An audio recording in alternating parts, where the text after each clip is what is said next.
जोहार। आज के झारखंड मुख्य समाचार में आपका स्वागत है। आज की पहली खबर के साथ राज्य के मुख्यमंत्री श्री हेमंत सोरेन के द्वारा कल मंगलवार को राज्य के सभी विभागों के साथ समीक्षा बैठक किया गया। इस दौरान राज्य में संचालित चिकित्सा सहायता योजना का लाभ कोरोना संक्रमितों को भी उपलब्ध कराने का निर्देश जारी किया है। मुख्यमंत्री ने विभागीय प्रावधानों के साथ कहा कि राज्य सरकार की चिकित्सा सहायता योजना को कोविड-19 के हिसाब से पुनरीक्षित किया जाए ताकि कोरोना संक्रमितों को भी इसकी लाभ मिल सके।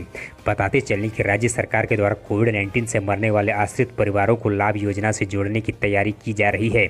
इसके तहत उनके ज़रूरत के हिसाब से पेंशन, आवास या अन्य सुविधाएं भी राज्य सरकार के द्वारा उपलब्ध कराई जाएगी।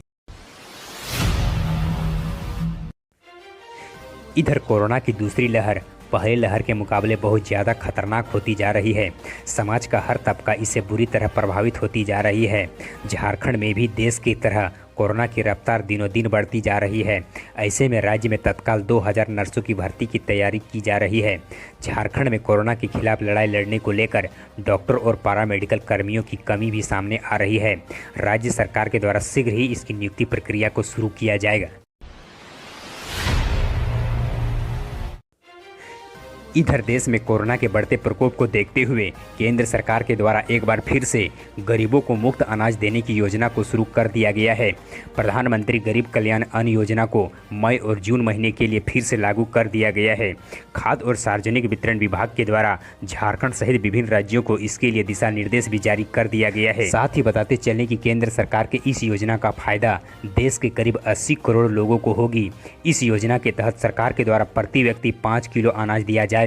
केंद्र सरकार की इस योजना पर 26,000 करोड़ रुपए की खर्च होगी।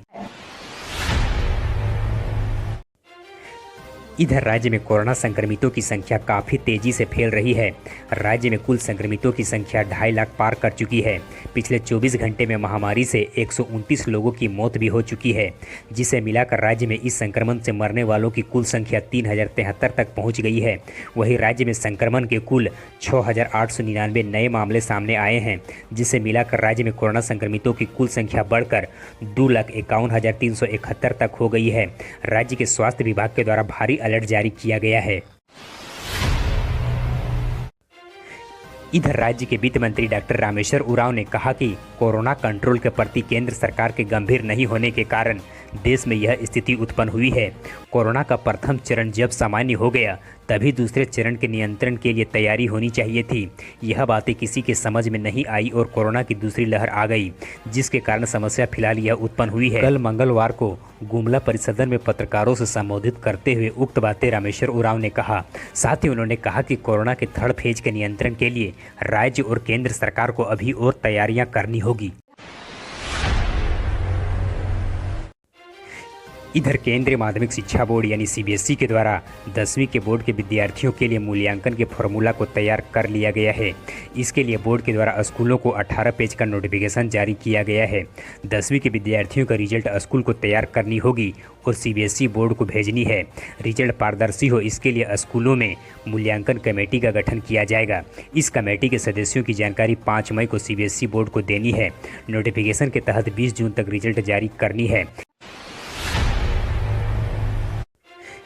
इधर असिस्टेंट कमांडेंट के लिए आज 5 मई तक आवेदन किया जा सकता है। स्नातक उत्तीर्ण राज्य के इच्छुक अभ्यर्थी यूपीएससी के वेबसाइट से जाकर आवेदन कर सकते हैं। इसके लिए लिखित परीक्षा 8 अगस्त को होनी है। इसके तहत बीएसएफ, सीआईएसएफ, सीआरपीएफ, आईटीबीपी और एसएसबी में असिस्टेंट कमांडेंट बन सकते हैं। परीक्षा के लिए देश भर में कुल 41 शहरों में परीक्षा केंद्र बनाए जाएंगे, जिसमें राजधानी रांची में भी परीक्षा केंद्र बनाए जाएंगे। आवेदन के लिए अभ्यर्थियों की आयु 1 अगस्त 2021 को 20 वर्ष से कम तथा 25 वर्ष से अधिक नहीं होनी चाहिए। इधर राज्य में कोरोना संक्रमण के बढ़ते प्रकोप को देखते हुए राज्य सरकार की ओर से लगातार अपील करते हुए लॉकडाउन लगाकर कोरोना चेन को तोड़ने का प्रयास किया जा रहा है। लॉकडाउन को लेकर गाइडलाइन भी जारी किया गया है। लगातार प्रचार वाहन से सतर्कता और जागरूकता बनाए रखने की अपील भी की जा रही है। इसके बावजूद राज्य के कुछ लोगों के द्वारा लॉकडाउन के नियम का उल्लंघन किया जा रहा है। इस पर राज्य सरकार के द्वारा पुलिस प्रशासन को सख्त होने का आदेश जारी किया है। इधर कोरोना महामारी के इस दौर में जहां ऑक्सीजन के लिए चारों तरफ हाहाकार मची हुई है, वहीं जमशेदपुर से फरीदाबाद ऑक्सीजन लेकर जा रहे एक गैस टैंकर को 23 दिन से थाने में बंद रहना पड़ा। कल मंगलवार को हजारीबाग के जिला प्रशासन के पहल पर इस टैंकर को थाने से मुक्त किया गया और फरीदाबाद के लिए रवाना कर दिया गया है। हजारीबाग के उपायुक्त आदित्य कुमार आनंद ने इस मामले में जानकारी देते हुए कहा कि जनहित में ऑक्सीजन टैंकर को छोड़ना जरूरी था।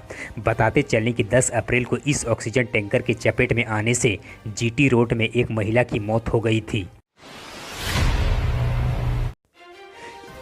इधर भारतीय रेलवे में भी कोरोना संक्रमण के बढ़ते प्रकोप को देखते हुए यात्रियों की संख्या में लगातार कमी आ रही है और तकनीकी कारणों से पूर्वी रेलवे में रांची धनबाद समेत अन्य स्थानों से चलने वाले कुल 16 स्पेशल ट्रेन को रद्द कर दिया गया है, जिसमें Howrah Ranchi special train, Ranchi Howrah special train जैसे विभिन्न स्पेशल ट्रेन के परिचालन को फिलहाल रद्द कर दिया गया है।